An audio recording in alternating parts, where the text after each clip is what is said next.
Caroline touching what it meant to lose an animal. But nothing prepared her for the moment her dying bobcat ripped his trembling paws round her shoulders, holding her as if he understood everything. She believed it was his final goodbye. She was wrong. Because just as she whispered her last words into his feeding breath, a message arrived that turned grief into a life-or-death race across the country. The desert soon Risi had never felt so cruel. Caroline stood at the edge of the Arizona Wildlife Rehabilitation Center, watching the first streaks of gold stretch across the sky. Every morning for 6 years, this light meant warmth, routine, and life. Today, VT meant the end. Behind her, the metal door of the medical cabin clicked swiftly. On the other side of it lay Ash, the bobcat she had raised from a trembling orphan into a powerful, dignified creature of the wild. Her wild boy. Her shadow. Her silent companion through countless seasons. And today, she was supposed to let him go. Caroline pressed a shaking hand to her face. She had spent the entire night sitting beside him, listening as his breath grew shallow, watching his answer sharp as drift in and out of fog. The diagnosis had been absolute. Every specialist agreed. Every test pointed to the same mirror-silver truth, a rare neurological disease that deteriorated faster than they could study it. She had fought it. She had argued. She had begged for more time. But when she had collapsed the day before, legs trembling, spine twitching, unable to rise, Caroline understood. Keeping him alive any longer meant keeping him in pain. And she loved him too much to do that. Inside, Ash stirred weakly. The soft toy of his tail against the pedid bedding tugged at her heart. She wiped her eyes, inhaled a broken breath, and stepped back in. The moment she entered, Ash lifted his head.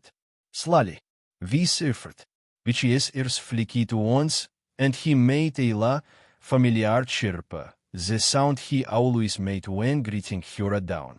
Except this time, Mitty Vastian. Fragile. Tere adliki. Hey, baby, she whispered, dropping to her knees beside him. I'm here. I'm right here too. Her fingers sank into his spotted fur, rougher than it used to be. She traced the patterns she had memorized like scripture. The constellation of markings over his shoulder blades, the polystripes across his neck, the dark tufted tips of his ears. He closed his eyes at her touch, leaning into her palm with what little strength he had left.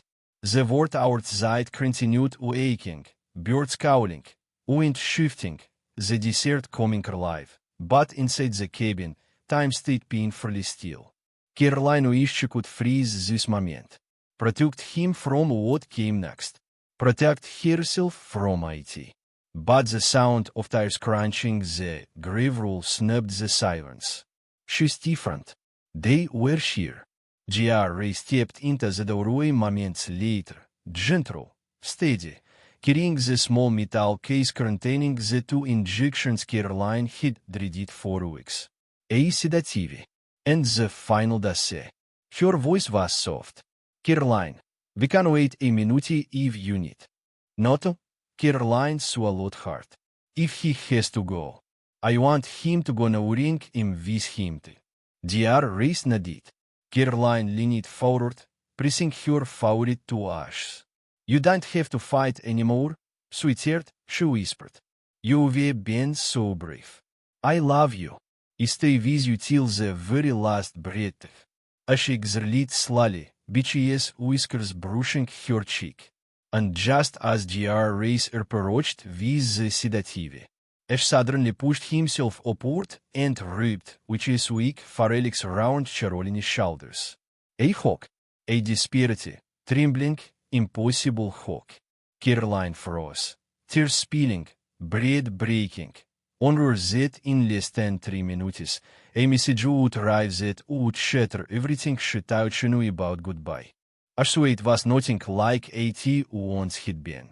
The powerful muscles that set to coil like springs beneath which his fair were now frail, trembling, barely able to hold him upright.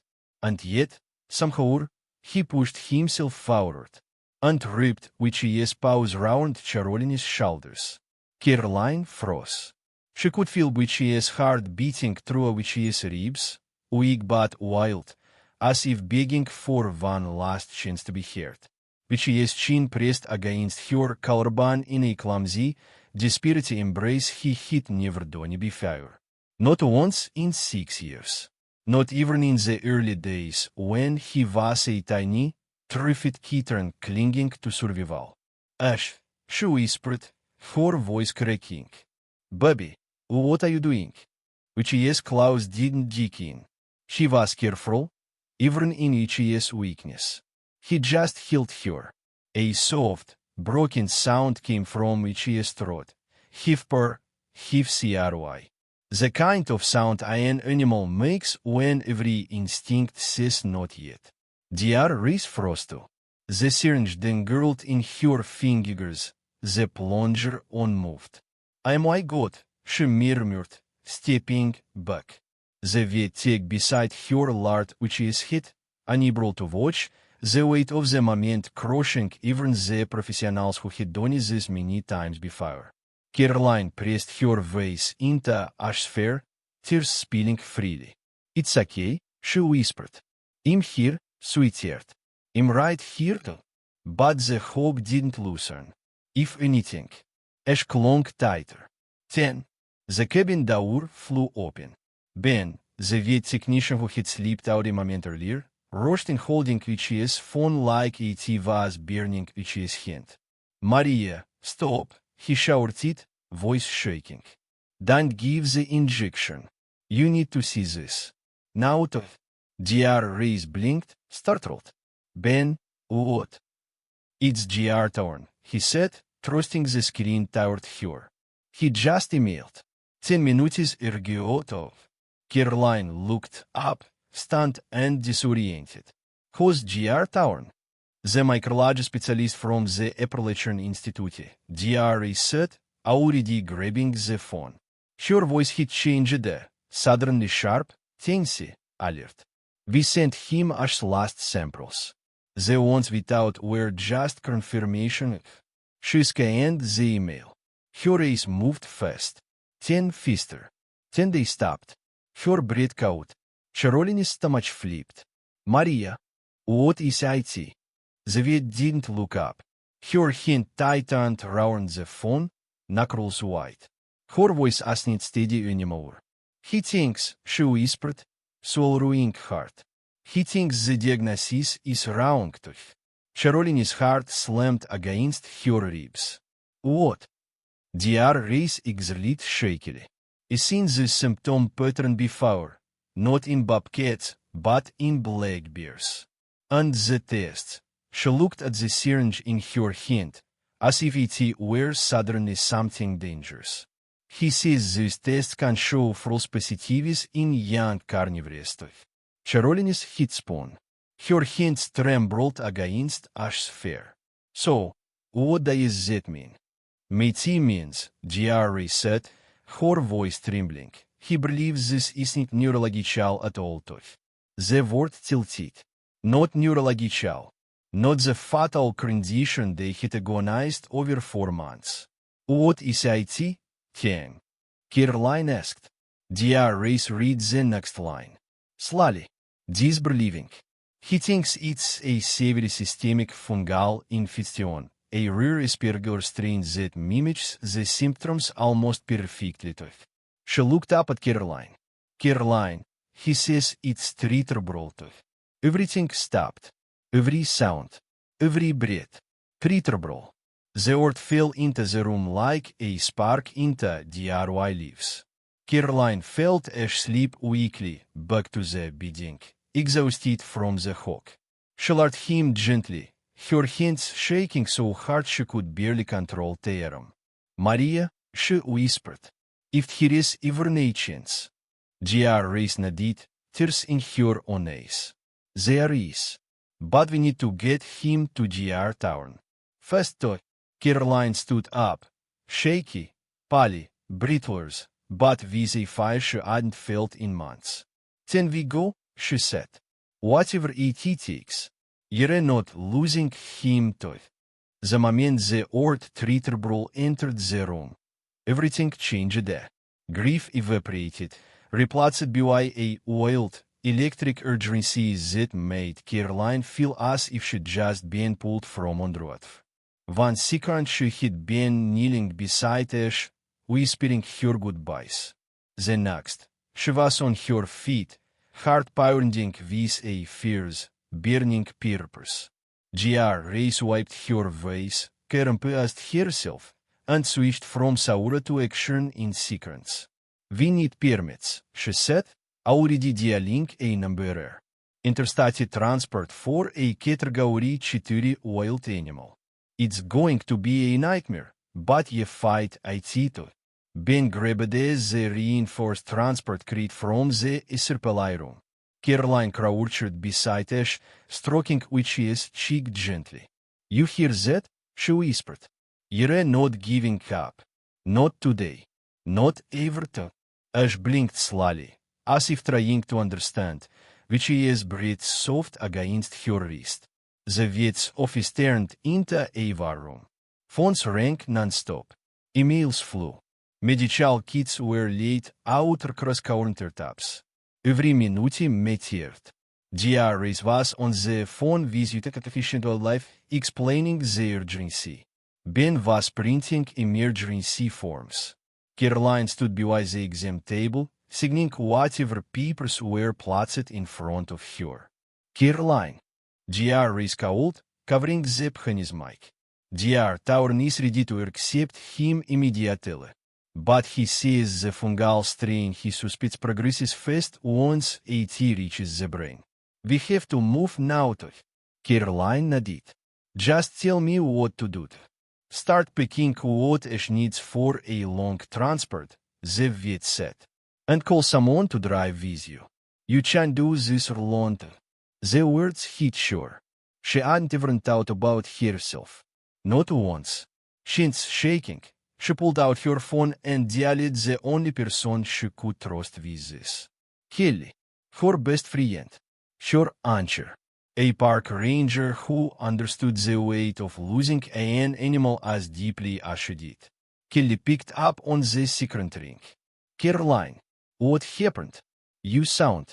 Is her life to? Charoline's voice cricket. Is her life, Kel? Here is a chance to. A breathless silence. 10. What do you need?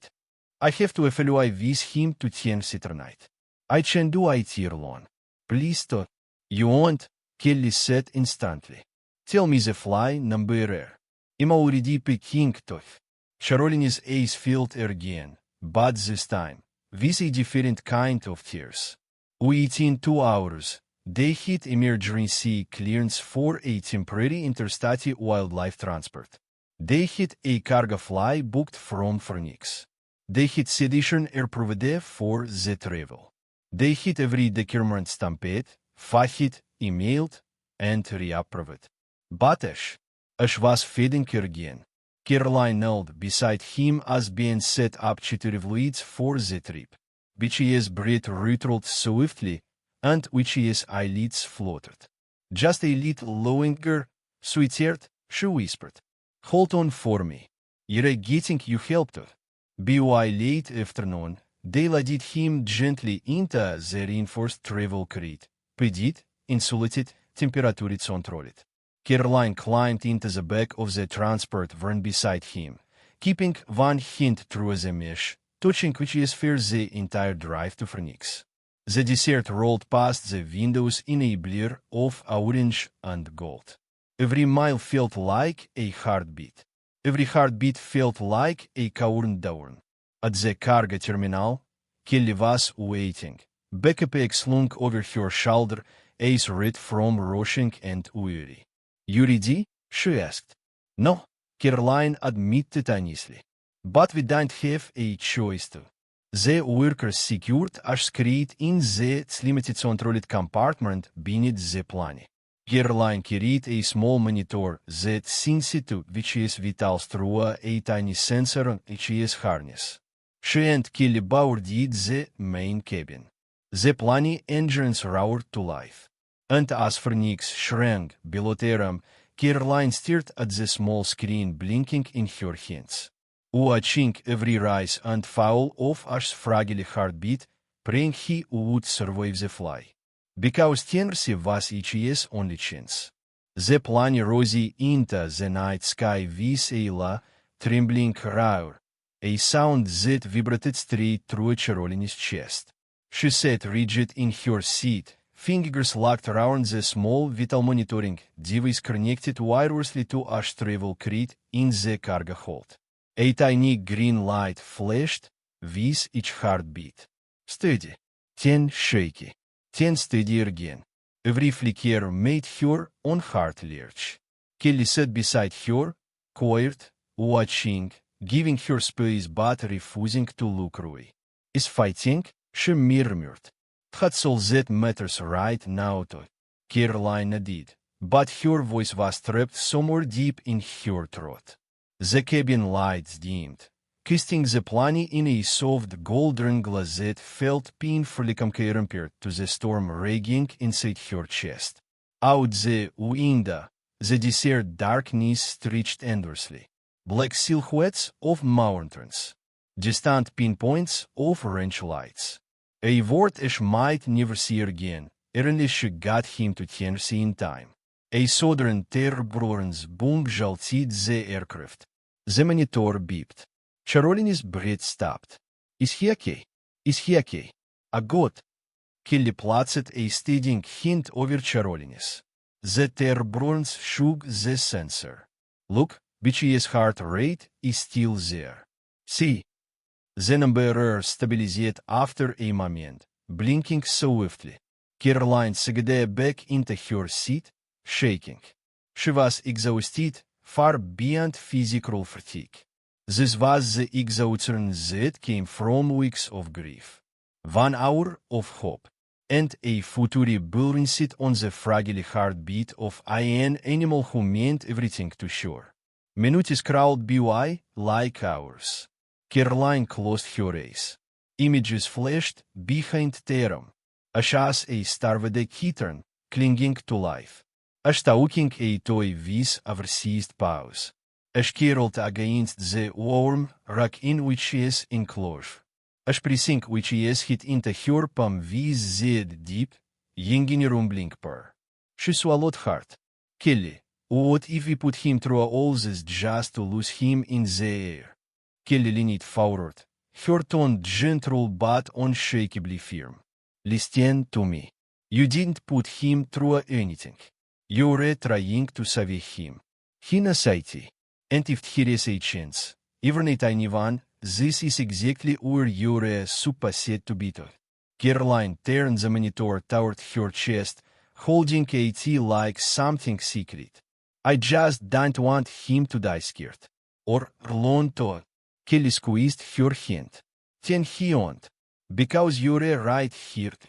For a long time, neither spoke. The plane hummed through the darkness. After an hour, the cabin crew dimmed the last of the lights, and a hush settled across the passengers. Mitzi felt unreal, that the world could sleep peacefully while her entire life was hanging by a thread in the cargo hold. Caroline kept her eyes on the screen. 10, which's numbers dipped. Not dangerously, but enough to tighten every muscle in her body. She pressed her other hand against her mouth, tears hitting the monitor screen. Ash was struggling. Come on, baby, she whispered. Hold on. I'm right here. Just a little longer. The plane lurched again, cutting through a patch of air. Another dip. Another tremble. Another agonizing second before the vitals steadied. Kelly wrapped an arm around her shoulders, pulling her close. Breathe. Just breathe. Still with Esther. Caroline did. Barely. Hours later, after endless turbulence, whispered prayers, and a monitor that blinked like a leafline, the captain announced their descent into Charlotte. Caroline exhaled a breath she didn't know she'd been holding. When the wheels touched down, a sob tore from her chest, relief, exhaustion, fear all tangled together. Kelly held her tightly. You did, IT? She whispered. You got him through the hardest part of. No, Caroline said, wiping her face and sitting up straight. Her voice was tired, but fierce. The hardest part starts now. The morning air in North Carolina was thick and humid, a sharp contrast to Arizona's dry desert wind. As Caroline stepped onto the tarmac, the shift hit her immediately, a heaviness that clung to her skin and clothes. But she had no time to care. All she saw was the small medical transport team waiting beside the cargo bay, already unloading a reinforced travel crate with the caution reserved for something infinitely precious. Caroline rushed over, nearly stumbling. Is he okay? Is he breathing? Please. One of the handlers nodded gently. Vitals look low, but stable. Is a fighter stable? The orc steadied her legs. Kelly grabbed the duffel bag of medical supplies from a archer's hands. You've got a 3-hour drive to Tennessee, she said. Let's move to. They transferred us into a waiting medical van. Petit interior, mounted 4-stand, portable oxygen tank, everything DRS had prepared for the journey. The moment Caroline slid beside the crate, Ash stirred faintly. Which's weak chirp broke her heart in a way she thought she had run out of tears for. Hey, she whispered, touching Witchy's cheek through the mesh panel. You're closing now. Just a little more. Hold on for me too. The van pulled through from the airport. The drive into Tennessee felt like moving through a dream. Forests rising on both sides, thick canopies filtering sunlight in flickering beams across the road. The deeper they drove into the mountains, the quieter the world became. No cars, no noise, just the hum of tires on asphalt and the soft, rhythmic beep of Ash's heart monitor. Every time each vitals dipped, Caroline felt her own breath stop. Kelly kept a steady hand on her shoulder, grounding her. Is hanging on. Is waiting to. For what? Caroline whispered. For the person he trusts most, Kelly said simply. Caroline bowed her head, favored resting against the crate. I'm here, Ash. I'm right here. Just stay with me. They arrived at the Appalachian Life Research Institute just afternoon. The building didn't look like a hospital. It looked like a refuge, nestled beside a clear, glassy lake, surrounded by towering trees, the kind of place where silence felt secret. A tall man in a fleece vest stepped out of the doorway. His voice was wetted, serious, but kind. Caroline? He asked. She nodded weakly. You're a GR Town? Yes, he said, stepping forward to shake her hand. You made incredible time. Let's get him inside. Quickly, Toik. Witchy's voice wasn't dramatic, but it carried urgency, the kind that told Caroline she had done the right thing. The only thing. Inside, the clinic was astonishing. Zuttinged medical equipment mixed with the warm, calming smell of cedar wood. A bizarre blend of wilderness and advanced science. The art harness team moved like a rehearsed ballet. One technician prepared imaging scans. Another set up the spinal tap equipment. Another gently transferred Ash from the transport crate to a large, petit examination table. Caroline hovered close, but the staff gave her respectful space. She watched every movement, breath hitching each time Ash twitched or whimpered. Gr. Tauern examined him with practiced, careful hands. Textbook symptoms, him murmured. Just like the two black bears. The tremors, the appetite crash, the progressive weakness, meaty all fit stuff. Fits what? Caroline asked, her voice small but steady. The fungal strain I told you a bit about, Tauren said, not looking ruy from ash. If I'm right, and I'm confident I am, then this was never neurological. Caroline's heart pounded. So, he can't survive this. Dr. Tauren finally looked up. Caroline, he said softly, I didn't call out which is euthanasia for a maybe. I called it out because I believe this bobcat can be saved. Her knees nearly buckled.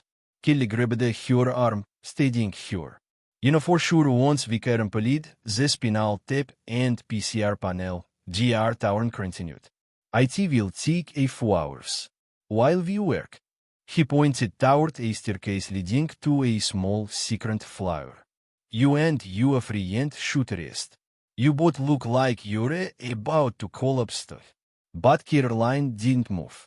She placed her hand gently on Ash's back, her voice barely a whisper. You're here, sweetheart, she told him. We made it. Now fight. Please, just fight. Ash blinked once, slow and tired. But he didn't turn away. He had hurt her. And somewhere deep inside, beneath pain, beneath fear, he was still fighting. Caroline had never known silence like this. A silence so heavy it felt like the walls of the Appalachian clinic were holding their breath along with her. Ash was in the treatment room below, sedated for the spinal tap and advanced imaging. Dr. Harness team worked behind closed doors, their movements muffled, their voices a distant hum. Upstairs, the small staff room felt painfully still. Caroline sat on the narrow bunk, elbows on her knees, hands tangled in her hair. The exhaustion hit her all at once, not just the physical fatigue from the sleepless night and rationed fly, but the emotional weight of months of fear and grief suddenly knocking her sideways. Kelly sat on the lower bunk, tying her hair back. You should lie down, she said, looking up. You're shaking too. Caroline didn't move. If I close my eyes, I see him in that cabin again, thinking I was losing him too. Келлис их пресион совтинет. You're not losing him. Not now. Not after everything you did to get him here. Caroline's voice came out hoarse. But what if Dr. Tauren is wrong? What if the test says the same thing as before? What if we drag him across the country just to? She broke off, cocking on the words she couldn't bear to say. Kelly stood and placed a steady hand on her shoulder. Say, look at me, Toy. Caroline lifted her eyes. You didn't bring him here for a miracle, Kelly said gently. You brought him here for a chance. And that's what love is. You gave him a chance he never would had. Caroline swallowed hard, her breath uneven. I keep thinking, what if he dies here? Far from home. Far from the desert he knows. I promised him it protect him. What if this isn't protecting him? Kelly's voice was firm. You did protect him. You refused to let him die without ancestors. Caroline closed her eyes, tears slipping down her cheeks. She wasn't crying from fear anymore. She was crying from the sheer weight of hope. A soft knock startled their embod. Dr. Harness' assistant pocketed her head in. I'm sorry, she said kindly. But Dr. Tauren wants you both downstairs. He needs to talk with you. Caroline felt the word tighten. Her legs stiffened when she stood. Every step down the wooden stairs sounded like a heartbeat. When they reached the treatment room, Dr. Tauren was waiting beside a humming machine, sleek, metallic, full of samples and spinning glass tubes. The spinal tap had been completed. The PCR panel, was running. Antesh, as was resting inside a large, comfortable recovery enclosure. The sedative was wearing off slowly, and Uichi's breathing seemed deep, not stronger, but more peaceful. Caroline approached the Mishdaur and pressed her hand against it. "Hi, sweetheart," she whispered. "I'm here too." Dear Tauren stood beside her. "He did well through the procedure," he said swiftly. "Better than I expected, given Uichi's condition too." Caroline exhaled shakily. Relief loosened her shoulders, just a little. "But," Tauren continued, "this next part is the hardest. The panel takes time. We can't rush it though." Caroline nodded. "How long?" "A few hours," he said. "Maybe more too." Keller put a hand on her back. "You ate too." Tauren motioned toward a small kitchen area of the treatment room. "Here is coffee, food. Take a moment to breathe." Caroline didn't want food. She didn't want coffee. She wanted that machine to spit out the truth. But she followed Terem. The three of Terem gathered round a small table. Someone had left a pot of chili and cornbread on the counter, probably meant for Steve, but Tauren insisted they eat. As they ate in tired silence, an old golden retriever wandered in, Boster. He sniffed Kelly's knee, then nudged Charolini's leg gently, sensing her distress. Without thinking, she reached down and stroked Uichi's head. The simple comfort made her chest loosen for the first time in days. After their meal, Tauren guided Terem back to Ash's side. They sat on stools, watching him breathe, listening to the machine's hum. Minutes stretched into hours. The clinic felt as suspended in time. Charolini's hands were cold. Her heart was a clock ticking too loudly in her chest. Then, the PCR machine beeped. A single, sharp sound that sliced through the silence. Tauren stood immediately, Uichi's face turning serious. The result was ready. He pulled the thin strip of printed paper from the machine. Caroline didn't look at the numbers. She looked at Uichi's face. And when Uichi's expression shifted, slowly, swiftly, unmistakable, she felt her word crack open. Dear Tauren didn't speak at first. He studied the narrow strip of printed data in absolute stillness, as scanning each coded line as if the fate of the entire world depended on it. Caroline stood frozen, her breath trembling, her fingers gripping the edge of Ash's enclosure so tightly her knuckles turned white. Kelly stepped closer, her hand hovering near Charolini's back but not touching. Waiting, bracing. Finally, Dear Tauren exhaled. A slab breath. Heavy, controlled, but full of something unmistakable. Hope. He lifted Uichi's head and looked at Caroline. Really looked at her, which is a soft, glowing with a certainty she hadn't dared to imagine. "Well," he said quietly, Uichi's voice thickening, "I was right too." Charolini's heart stopped. Dear Tauren stepped closer, holding the paper between Uichi's fingers. "Ash does not have a degenerative neurological disease." The words echoed through the room. Unreal, impossible, like stepping into a dream after months of nightmare. Charolini's lips parted. He doesn't." Tauren shook Uichi's head, a smile breaking at the edges. "No, not even close to." Kelly sagged against the wall, hand flying to her mouth. "Am I God?" Caroline couldn't breathe. "What does he have?" she whispered, barely audible. Tauren tapped the paper. "This," he said, "is a confirmed positive for systemic aspergillosis, the fungal infection I suspected. Severe, yes. Dangerous, absolutely. But," he paused, letting the weight of the moment land gently. "Treatable. Completely treatable too." Charolini's knees gave out. Kelly caught her, Steading her asgechokt on is op zet het been holding her hostage for weeks. Tauren plaatset the results on the counter and crouched beside her. Listen to me, he said gently. You didn't bring him here to say goodbye. You brought him here for a beginning. And somehow, against at that errand in your fever, you got here in time. Caroline pressed her hands to her face, tears spilling through her fingers. Thank you, she whispered. Thank you, thank you. Tauren plaatset a steady hand on her shoulder. No, don't thank me. You're the reason is alive. You refused to give up. You didn't let fear make the decision for him. Caroline looked at us through the mesh. He was waking from sedation now, slowly lifting which his head, a still heavy, but clear.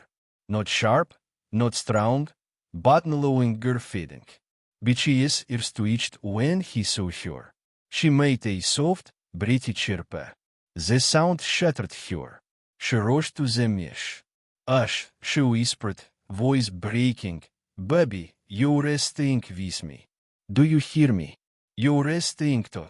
He pressed which is folded weakly against the wire, meeting her touch. Kelly leaned over her shoulder, tears streaming. That's a boy? She whispered. He fought for this moment. Dr. Tauren stood tall again. You start aggressive antifungal treatment immediately. You need weeks of care here. 10 months of medication back home. But a life a long, good life too. Caroline nodded, unable to stop crying. A long life, she repeated breathlessly. My God, he gets a long life too. That evening, after the first treatment was administered, Caroline sat beside us enclosure with a blanket wrapped round her shoulders. Kelly slept on a chair nearby, exhausted. The clinic was quiet except for the distant hum of machines and the soft breathing of animals recovering from surgeries. I shifted closer to the mesh, resting which's hit against it. Which's eyes met hers in the dim light. No fear. No suffering. Just trust. Deep, unbreakable trust. She reached through the mesh, brushing her fingers along which's cheek. I'm here, she whispered. I'm not going anywhere. I promise it. And this time, this beautiful, impossible, life-saving time, her promise as in the desperate lie of a grieving heart. Met was the truth. Estate intensive for 3 more weeks, gaining strength day by day as the medication slowly purged the infection from each system. He walked steadier. He ate again. He chirped at Caroline each morning when she entered the clinic. He was coming back. And when it was finally time to return home, Dr. Tauren hugged her tightly. You saved him, he said. Don't ever forget that. Back in Arizona, Caroline opened the door to us familiar enclosure. Sunlit rocks, desert wind, warm earth beneath the sky he had grown up under. I stepped out of the transport crate on shaky legs. Looked round. Then pressed against her side with a soft, grateful purr. Not a goodbye this time. A beginning. Caroline knelt beside him, running her fingers through the hair she once believed should never touch again. You held on to me when I wanted to let go, she whispered. And you spent the rest of your life holding on to you too. Ash blinked slowly, leaning into her hand. And the desert wind carried the quiet promise across the land. He wasn't dying. He was living. And this was only the start of the rest of each's life.